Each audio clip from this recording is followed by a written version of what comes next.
The producer. Now, rumor has it this is a very funny guy. The monologue. Ted Kennedy got married this last weekend, and boy, he's going to be in for a surprise when he sobers up, huh? The stars. Just pretend like you're talking to me till we're off the air so it won't seem weird. Okay. The management. I pay your people, my friend, and I pay you, and I can talk to you any damn way I see fit. The Larry Sanders Show, America's most talked about talk show. Friday, 5 past midnight on BBC Two. Looking not quite so far ahead to tomorrow night here on BBC Two, at 11:15 we've the first of our nightly programmes of highlights from this year's National Mod in Airdrie, introduced by Alec O'Henley and Mari McInnes.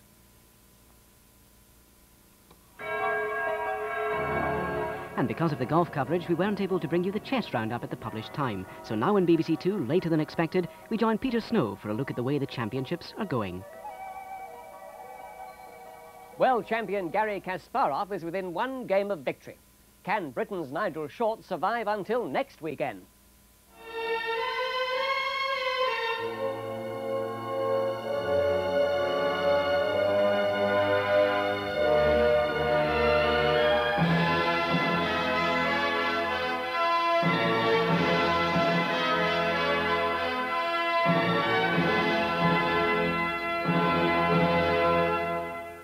Good evening and welcome to our Sunday night roundup of the World Chess Championships.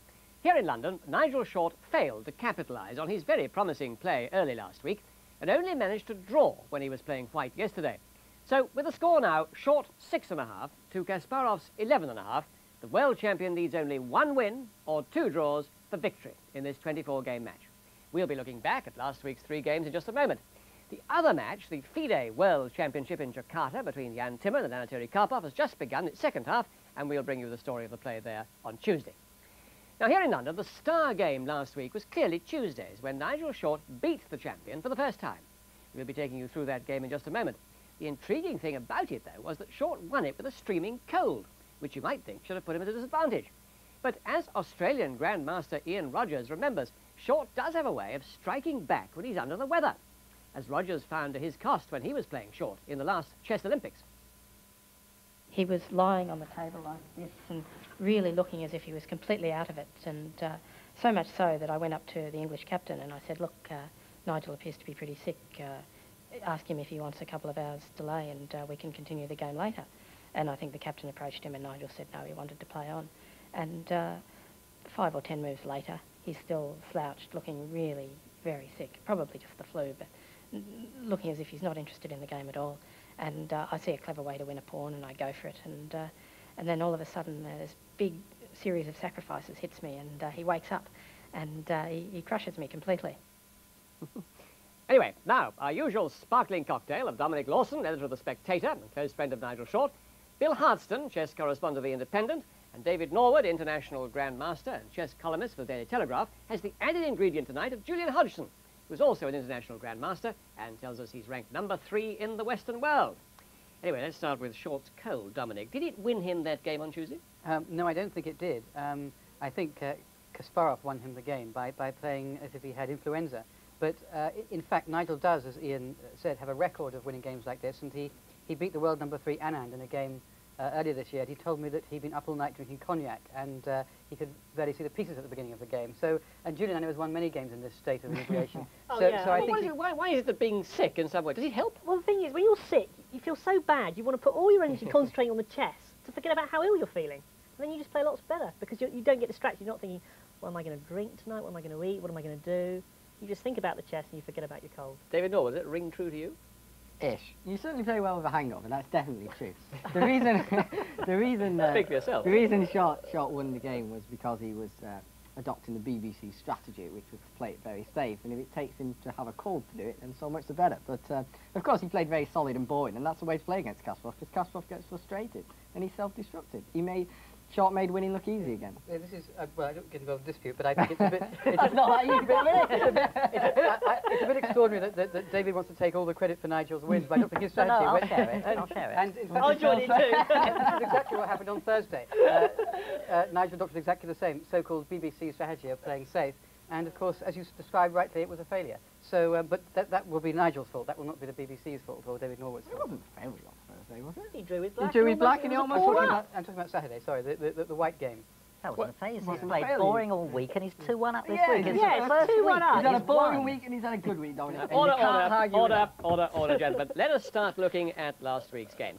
Now, first of all, before we come back to Tuesday's game, which clearly was the excitement, let's leave that to the end. Let's take Thursday's game, the draw, but a very exciting one. Bill. But Thursday's game had the move of the match so far. I think the most surprising move. We'll join it after 24 moves. Short playing black. He's just moved his rook to this square, which puts a little bit of pressure on this bishop, which can't run away because there'd be a black knight coming in to check here. Now, what we've been talking about all the time in this game was black's doubled pawns here, which make his 4 pawns to 3 pawns on this side of the board a useless pawn majority. So white's got an extra pawn on the other side, and black's trying to stay active to make up for his bad pawn. So we were looking forward to a great long end game, and Kasparov moved his king forward to remove any possibility of a knight check on this square. Short captured a pawn. Kasparov, now it turns out, should have taken it with the bishop, but after a little thought, took back with the pawn, and then was rather shocked when this bishop move suddenly shot out at him. The interesting thing is that I spoke to Nigel at the time, and he said that... Certainly not at the time when he was playing the game. Just after the game, although we do, yes. And he said that after he took on g3, he could tell that Kasparov was panicking because he'd missed this idea of the bishop landing on the square f2.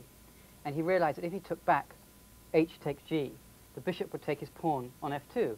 And after 6 minutes thought, Kasparov recovered and very cleverly played f takes g3, avoiding the bishop taking the pawn on f2.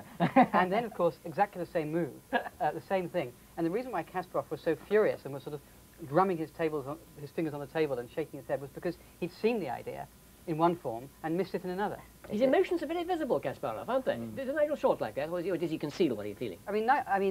Nigel, David, you've played him, and I would say that Nigel is quite good at concealing his emotions, certainly compared to Kasparov, who's a completely open book.